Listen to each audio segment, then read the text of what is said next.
why we think it might be worthwhile, then let's look at this then. Okay, what are the most effective Instagram strategies for home inspectors? Okay, so Brandon, let's say first with Instagram, what's your business goals? And I think what's the goals for Instagram for your firm?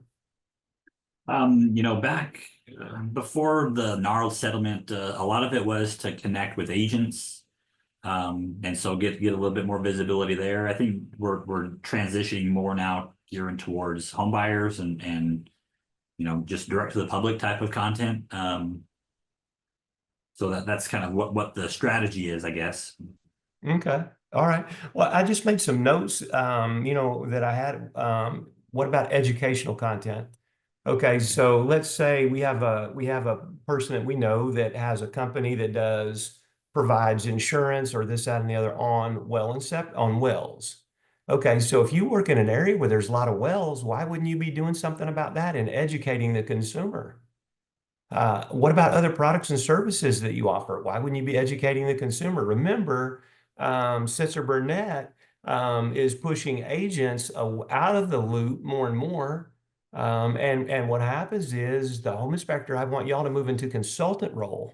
So you're still going to be a home inspector. That'll be a primary service that you offer, but you can be a consultant too, and that's bigger. And now you're not going to have a real estate agent saying, Brandon, are you trying to sell well something? Are you trying to sell my client a pool and spa? Oh, do they have a pool and spa?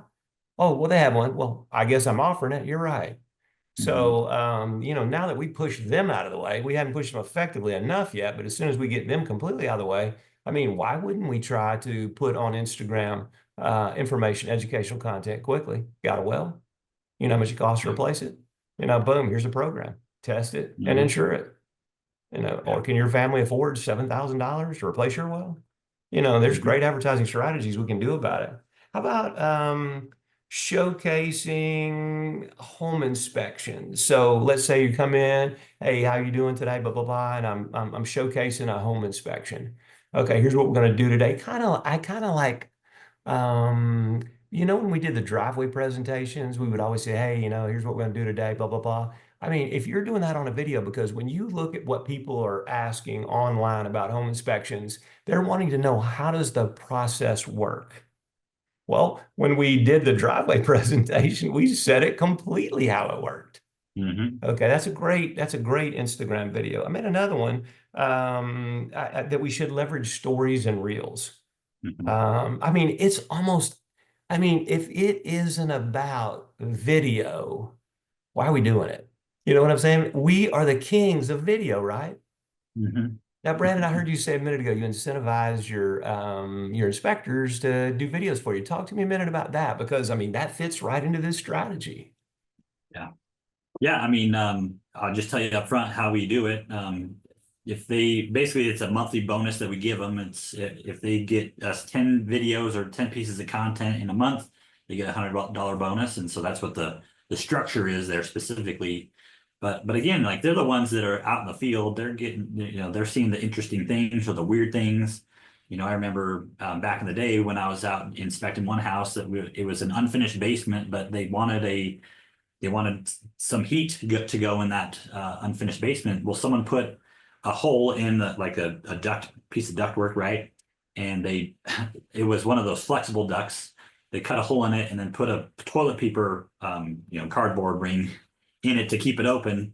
And so that was just a little funny little video that I shot to kind of make light of the kind of the situation, the homeowner repair there, I guess.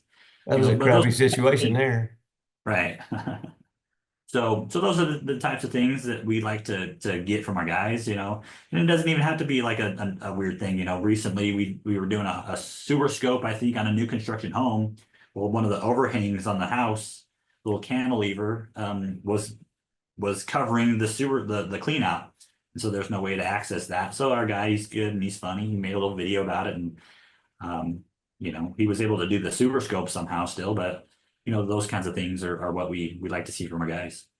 So here's the thing. Okay, so let's say a product you're offering sewer scope. Okay, and so what happens is people don't know what that is. Okay, why couldn't you show the machine?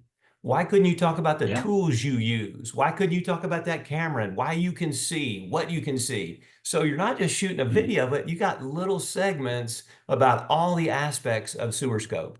I bet more people will buy it. Yeah. And, Uh-huh. and how about an infrared camera? You don't have to have that Yeah. thing. I mean, we used to have them on the phones. You know, when they first came out, you plug a little piece in and you could do infrared with it right there. It wasn't that sophisticated, but it worked great. So Yeah. why wouldn't you tell people, here's the tool that we use, and oh, by the way, here's what it does, and just do Hmm. a short series of videos on that, so we can showcase not only the services we offer, but how we do it. There's a huge craving for that kind of information. I Hmm. always like when the HVAC guy came, we have this really sophisticated HVAC system because we have a closed house, if you will, spray foam insulation, the whole thing. So it Hmm. takes in air and all this. Well, there were some things I hadn't seen in the past, so I just picked his brain. I was very appreciative for the knowledge. Okay, Hmm. but those things make great videos. So that Yeah. was it. Always testimonials. Oh yeah. Testimonials are always a great thing to do if you can get them on site. I think if you set it up right, I think you can do it. Get them. Mm. Okay. So the most effective strategies we talked about it. One of the things you're going to see with Instagram when we talk about these questions, there's some duplicity here. In other words, we might be able to produce educational content in other places or behind the scenes in other places. So it doesn't what we were talking about just doesn't fit this one strategy. There's lots of things that we can do here.